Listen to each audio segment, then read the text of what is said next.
Well, that leads us nicely into the biggest launch title for the PlayStation 4, Killzone Shadowfall.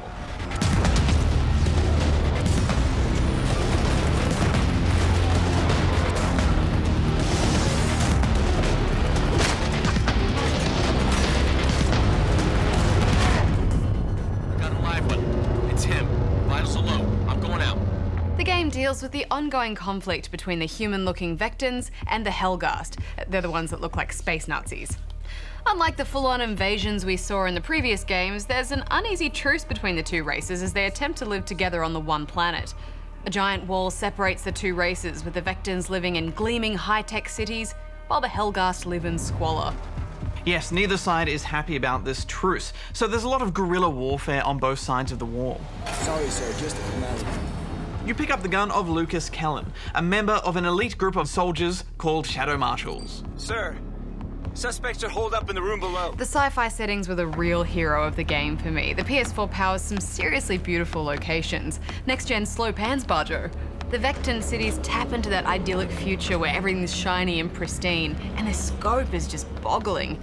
You can see kilometers of cityscapes stretching away into the horizon. But in spite of the poverty of the locations, it was actually the Helghast areas that floored me the most. There is a definite Blade Runner vibe at play as towering structures are fused with Asian aesthetics. These huge environments really delivered on that sense of being there for me. Yeah, there were some great looking set pieces here. Killzone has always been known for pushing visuals, and this is no exception. They've hit that perfect stylized balance between lighting and particle effects that adds a cinematic, film-like quality to the motion. And it's nice to see such a high level of detail too. Although, what was with the fire hex? That's a 2D sprite, 2D fire. Yeah, I mean, did they take that from Doom on the PS1? I know, right? But overall, this is such a beautiful game, and it's just such a shame that what you're actually doing in it, we've done a million times before. It feels so familiar. The core gameplay is just going through the motions. Yeah, I agree. I mean, it's not bad by any means, but you can't point to any one aspect of it and say, wow, that's new. And you know, normally I wouldn't stress about there not being much destruction in a game like this, but for some reason here it particularly stuck out. Whenever I used explosives, everything just came out disappointingly untouched. It's kind of like in the future, everything is made from some sort of magical material called unbreakable tanium or something. Yeah, it's all a bit look but don't touch, isn't it? I mean, when I'm exploring a level for the first time, I always just shoot at everything to see how well it shatters. But all we get here are a few bullet holes, which is surprisingly last gen. I did like your little robot buddy though, who flies around and does your bidding. He also drops shields that block enemy bullets but lets yours pass through. Magic shield. Not the best magic though, is it? I found often it would just completely misjudge my height and sink most of the shield into the ground. My feet were safe, they were fine, but not my face. In fact, it happens so much that I was actually relieved when it managed to materialize properly. Well, there are a few other things that your robot buddy can do.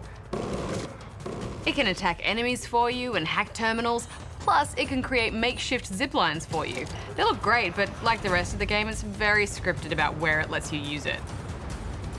The game does hold your hand tightly, doesn't it?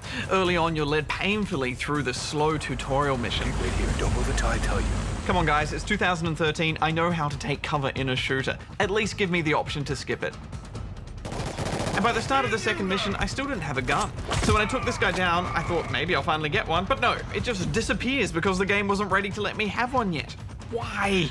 Once the shooting eventually began, I had mixed feelings about it. On the plus side, there's a good range of weapons with stuff like shotguns for close encounters, rocket launchers, and scoped rifles for ranged sniping. Like many shooters, it only lets you carry 2 guns at once, and this would be fine, except it never lets you put down your default machine gun. You're stuck with it for the whole game. Yeah, I don't understand the point of that. It's such a strange game design decision, and the gun isn't even very good. At least they handled the health better. Like most shooters, Killzone gives you regenerating health, but it also has adrenaline packs. So if you don't think you can make it to cover in time, you just inject yourself in the middle of a gunfight. This lets you ignore your wounds and slows down time to a crawl so you can pick off your enemies with style.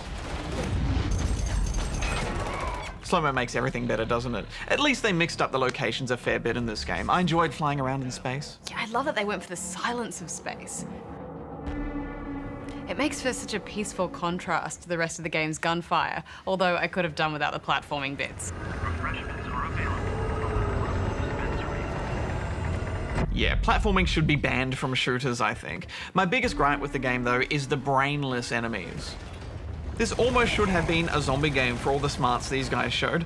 So often they just stroll towards me with no thought for their own lives. In the entire 8-hour campaign, there was only one moment where I was truly surprised, and that's where one of them lay down. Watch out!